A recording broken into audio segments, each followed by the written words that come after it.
BeakerBeat. It's Monday, July 25th, 2011, and this week's BeakerBeat.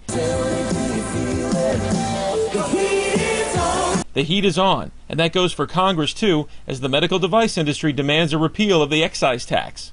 Plus, the heat wave isn't the only wave to report. A wave of buyouts hits the industry. And with hits like Jaws, E.T., and others, he's devoured Hollywood. So is Washington next on Steven Spielberg's list? Well, yes and no. We'll explain. All that and more in this week's edition of BeakerBeat, brought to you by Allergan. To learn more about Allergan, visit their company webpage on Beaker.com. When the mercury hit 104, the hottest day the city has seen in 35 years. Hello everyone, welcome to this week's edition of BeakerBeat. I'm Mike Justice, thanks for tuning in. Hope you're surviving the national heat wave that we're all suffering through here in the United States. It's pretty brutal, about 100 degrees here today. Heat index, 115. It's fine. We'll get a cold spell soon. Anyhow, here's this week's top story. Speaking of heat, the medical device industry is keeping the heat on Congress. They continue to push for a vote to repeal the 2.3% medical device excise tax. The levy on U.S. sales of medical equipment was contained in last year's landmark health care reform law. More than 400 medical device companies, industry councils, and other stakeholders signed a letter addressed to leaders in both the House of Representatives and Senate asking legislators to repeal the tax outright. Industry officials said, quote, "We believe that implementation of this $20 billion excise tax will adversely impact patient care and innovation and will substantially increase the costs of health care," end quote. The industry claims the tax, set to go into effect in 2013, will increase the effective tax rate for device firms, forcing cutbacks in R&D and costing the industry, quote, "thousands of high-paying jobs." Plus, they say the excise tax will be passed on to customers, raising overall medical costs. Industry reps added that the tax will not be offset by an increased demand for health care, citing Massachusetts' landmark health care reform and insurance mandate as evidence. The letter continues. Unlike other industries that may benefit from expanded coverage, the majority of device-intensive medical procedures are performed on patients that are older and already have private insurance or Medicare coverage. Where states have dramatically extended health coverage, such as Massachusetts adding 400,000 new people, there is no evidence of a device windfall.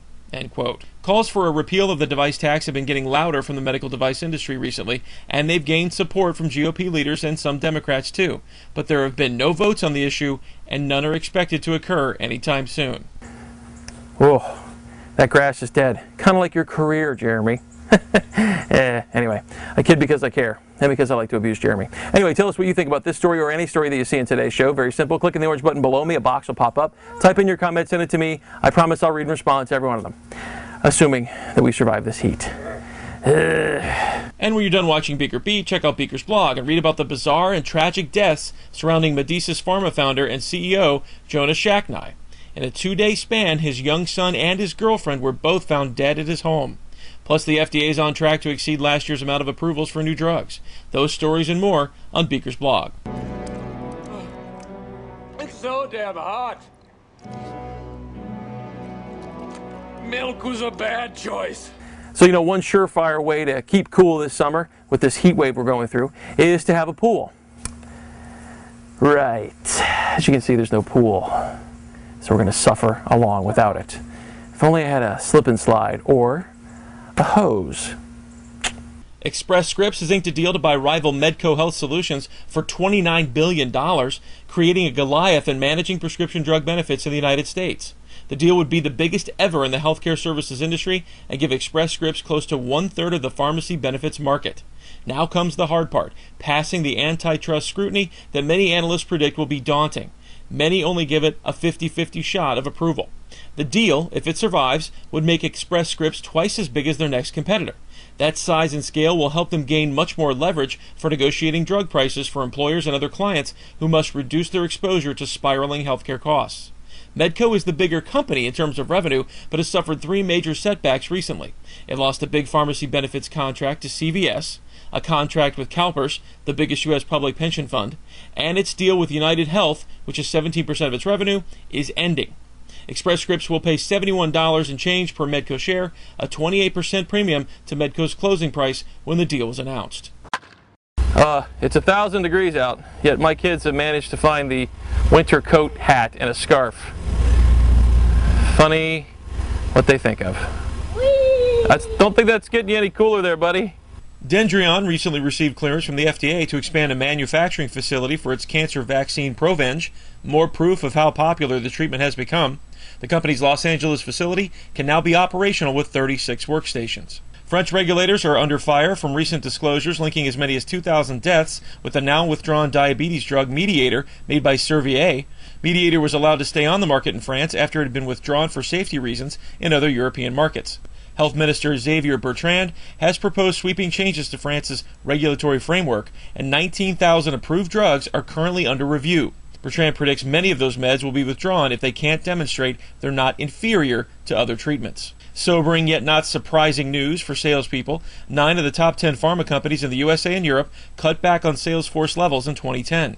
Worldwide spending on sales reps and other drug marketing grew slightly last year to roughly $91 billion. However, the sources of that growth were China, Japan, and Latin America. Analysts agree the trend of contraction in mature Western markets and growth in emerging Eastern markets is likely to continue. Speaking of salespeople, a U.S. federal judge has ruled that a Boehringer Ingelheim rep is not exempt from overtime pay under the Fair Labor Standards Act.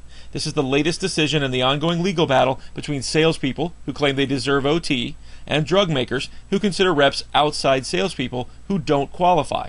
If you're keeping score, the salespeople are winning most of these battles. A recent trend of increasing FDA inspections and warning letters is continuing this year. An FDA official says the agency has already issued 874 letters in fiscal 2011, compared with 673 last year. And that's about double the typical amount issued from fiscal 2005 to 2009. Approximately 245 jobs will be created in East Cork, Ireland, as Sandgart builds its new European headquarters in the area.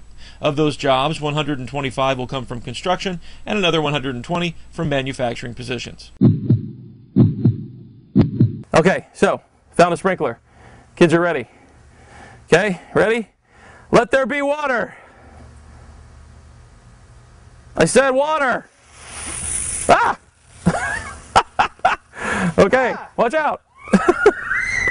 Checking Money Matters and Apex Partners led a consortium of private equity funds to acquire Kinetic Concepts, a maker of wound care products, for $6.3 billion, or $68.50 per share. The acquisition is expected to be completed in the second half of this year, pending approval from regulators and shareholders. Valeant Pharma is making a big push in the skincare segment. The specialty drug maker is paying $345 million to buy Johnson & Johnson's Ortho-Dermatologics unit. This comes hot on the heels of its $425 million acquisition of Sanofi's Dermic skincare business. Get me Steven Spielberg. He's unavailable. Then get me his non-union Mexican equivalent. Listen, Senor Spielbergo, I want you to do for me what Spielberg did for Oscar Schindler. Has Steven Spielberg grown tired of making movies and raking in millions of dollars by simply signing his name as an executive producer on countless other films? Is he shunning Tinseltown for the nation's capital? Well, yes and no.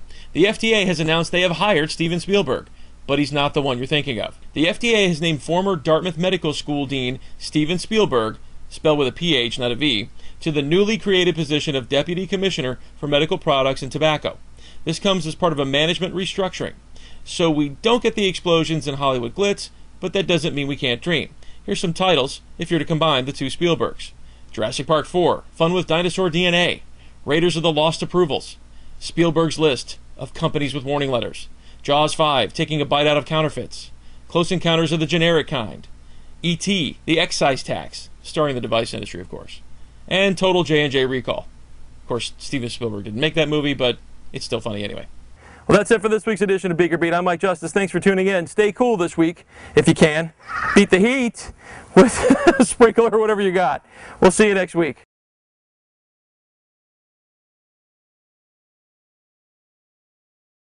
Sit, Beaker. Sit. Good dog.